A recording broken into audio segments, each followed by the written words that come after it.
Ош шаарында Лөлө көчөсүнүн жашоочулары нааразычылык көрсөтүүдө. Ош шаарынын бир катар тургундары өлкө башчысына жана шаар мэрине расмий кайрылуу жасап, өздөрүн көп кабаттуу батирлерге көчүрбөөнү суранышууда. Алардын айтымында көпчүлүгү көп жылдардан бери жеке үйдө жашоого көнүп калышкан жана батир шарттары жашоого ылайык келбей турганын белгилешкен. Кайрылууда ошондой эле бир катар үй бүлөлөр учурда турак жайларын оңдоп түзөө же кеңейтүү үчүн насыя алып, каржылык милдеттенмелерге ээ болуп калганын айтышат. Ошол себептен жаңы жерге көчүрүү алардын экономикалык абалын оорлотушу мүмкүн экенин билдиришкен. Тургундардын маалыматына караганда, алардын негизги талабы учурдагы үйлөрдүн сакталып, жашоону ошол эле жерде улантууга мүмкүнчүлүк берүү. Кыргызстан жарандары мына Лөлмөлөнү карай турган бирөө барбы? Эл 3 күндөн бери калкышып атат. Токторбаев келип закон чыгаргандан бери домго көчүрөт дегенден бери. 3 күндөн бери эл калкышып атат. Мен жакта бирөө келген адам жок мен жакта. Мына эркектери, аялдары эртең менен кеч. Канат Шабданбеков италиялыктарды таң калтырды. Блогер шоумен Канат Шабданбеков ар кандай буюмдардан жасап кийген кийимин эми Италияда көрсөттү. Бул киретти ал италиялыктардын жактырган легосу чапталган кийим кийип чыгып көчө бойлой басты. Алдынан чыккан адамдар көрүп таң калышып, айрымдары сүрөт, видеого тартып үлгүрүштү. Шабданбеков Кыргызстанда да өзгөчө кийимдер менен эл арасында мода көрсөтүп турат. Тоолордо -33 градуска чейин суук болот. Эртеңден баштап өлкө аймагында кар жаап, жолдор тайгак болот. Кыргыз Гидромет 8-9-10 декабрда өлкө аймагында аба ырайы кескин өзгөрүп, мезгил менен кар жаарын кабарлады. Зымдарга жана бактарга суук кар жабышып, айрым жерлерде туман түшөт. Батыштан соккон шамалдын ылдамдыгы көпчүлүк аймактарда секундасына 15-20 метрге, ал эми ысык көлдүн акваториясында 19-24 метрге чейин жетет. Жолдор тоңуп тайгак болот. Бул күндөрү абанын температурасы тоолуу аймактарда түнкүсүн -33 градуска чейин төмөндөйт. Ал эми дыйканчылык аймактарда эң төмөнкү температура -23 градус болору болжолдонду. Мындан улам ашууларда кар көчкү түшүп, күрткү пайда болушу мүмкүн экени белгиленди. Чүйдүн губернатору Токмоктогу мал базарга барып ачуусу келди. Кыргыз Республикасынын президентинин Чүй облусундагы ыйгарым укуктуу өкүлү Азамат Осмонов Токмок шаарындагы мал базарында күтүүсүз текшерүү жүргүздү.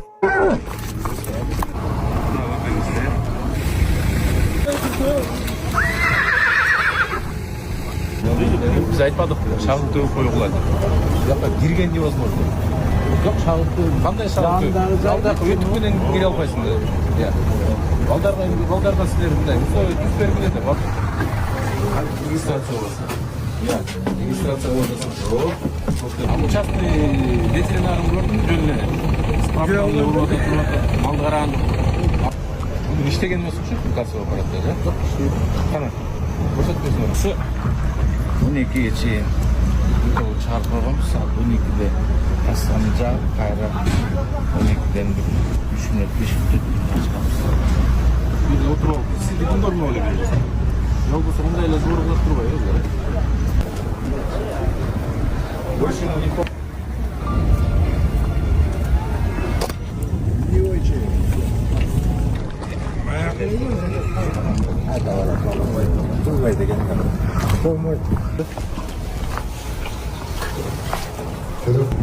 Эмдиги жумада мен өзүм келем, мэр менен чогуу келебиз кайра. Ал ушундай акыбал кайталанса, капа болбойбуз. Сүйлөштүкпү? Анда мен тийиштүү чараларды көрөм. Биздин Токмоктун жашоочулары, бүт Чүй өрөөнүн жашоочулары бияка келип, өздөрүнүн малын сатканга сиз тийиштүү мындай условия түзүп бериңиз. Балдар караңыз, жөн баары суу базарга киргиз болуп. Анда өзүңөр көчө шыпыргыла. Москванын мэри мигранттар көбөйүп кетти деген сынга жооп берди. Россия Индиядан миллиондогон мигранттарды кабыл алууга даяр. Мантуров Россия эмгек рыногундагы корч кадр тартыштыгын жабуу үчүн Индиядан чексиз санда мигрант кабыл алууга даяр экенин вице-премьер Денис Мантуров билдирди. Анын айтымында бир гана өнөр жай тармагына кошумча кеминде 800 000 жумушчу керек. Мантуровдун сөзүндө кадр жетишсиздиги соода тармагында 1,5 миллион адамга жеткен. Бул бош орундарды индиялыктар натыйжалуу толтура алат деп эсептейт. Ошону эле кызмат көрсөтүү жана курулуш тармактарында да кеңири мүмкүнчүлүк бар.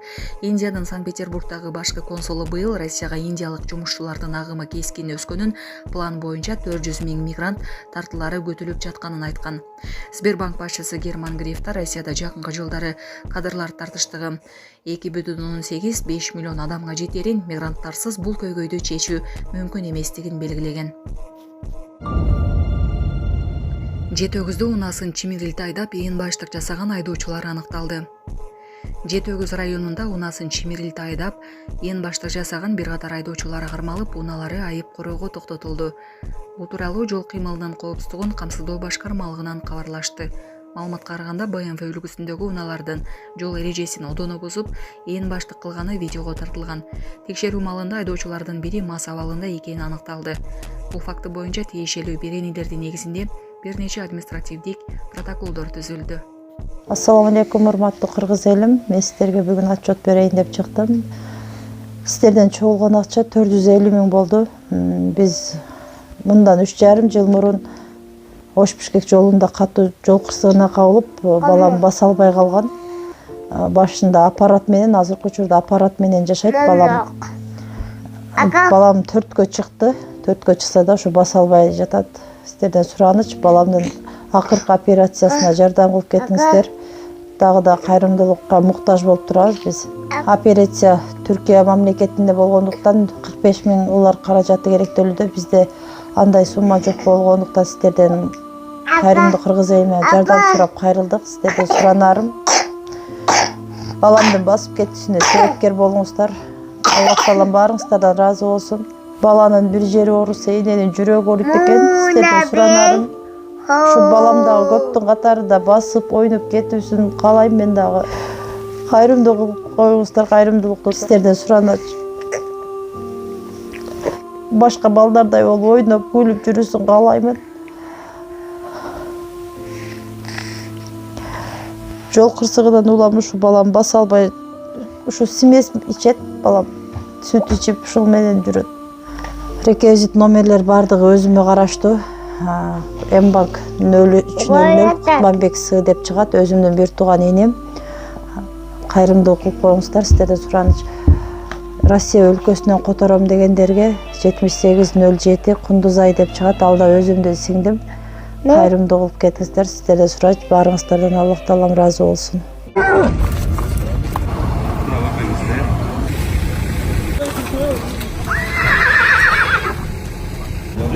Biz айтпадык, шагыл төгүп коюгула деп. Жакка кирген невозможно. Жок, шагыл төгүп. Кандай шагыл төгүп? Алда өтүп менен кире албайсыңдар. Балдарга силер мындай условия түзүп бергиле деп атып. Регистрация болсун. Регистрация болсун.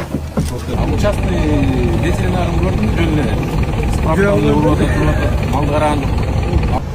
Иштеген эмес ушул кассовый аппаратта, да? Жок, кана. Көрсөтпөйсүңөр. 12'ye чейин укол чыгарып койгонбуз. Саат 12'де кассаны жаап, кайра 12'ден 3 мүнөт 5 мүнөт чыгабыз. Биз отуруп, сиз күндөрмө ойлойсуз? Жолбосо мындай эле зор кылып турбайбы?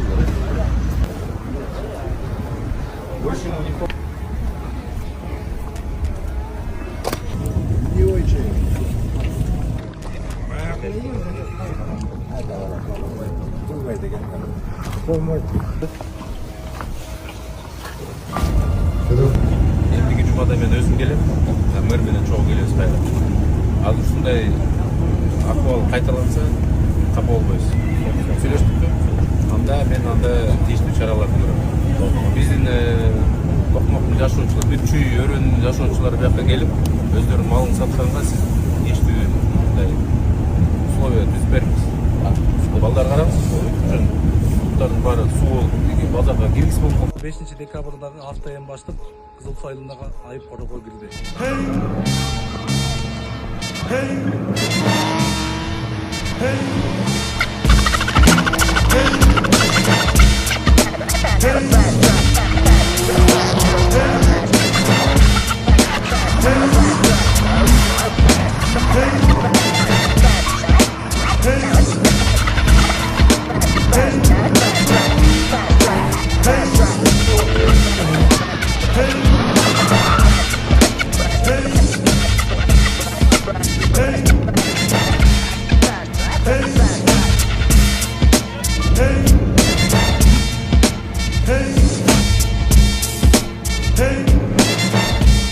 Ko'cha aptadan boshlab qilganmiz.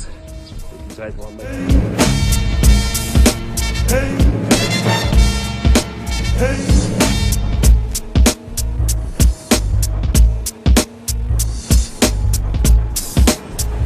Ko'cha 7 ayından 5 dekabr günü avtobus gazı bağlanmış. İkinci ayıp olmayıp geçirmiş ayıp.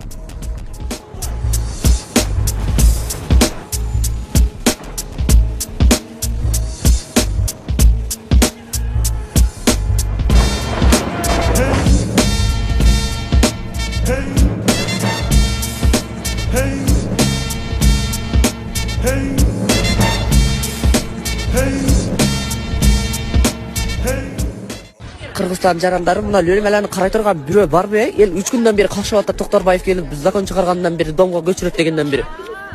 3 күндөн бери эл какшап атат. Мен жакта бирөө келген адам жок мен жакта.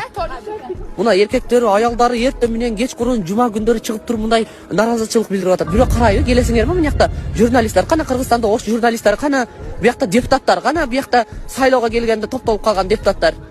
Мен жакта элди карагыла 3 күндөн бери же ишке барбайт, же булар эч кайка барбай, карылары, жаштар мен жакта топтолуп баары турат. Наразы болуп үйлөрүбүздү бербейбиз деп атат. Кече жакында бир келинем өлүп калды шу сөздөрдү угуп.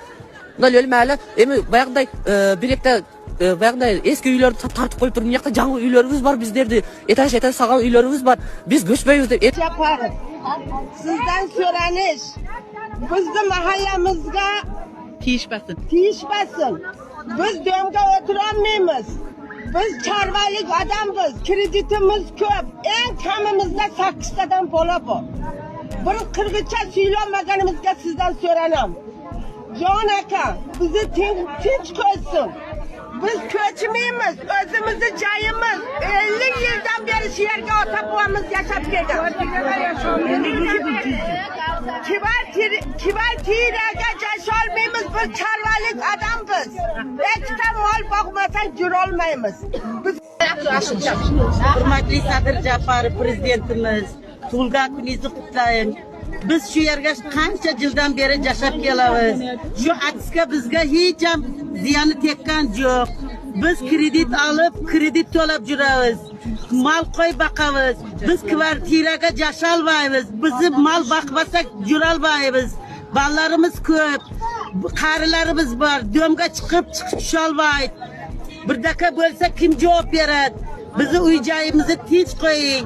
Bizga tiyishmasin. Aytib qo'ying, sizdan so'ranam.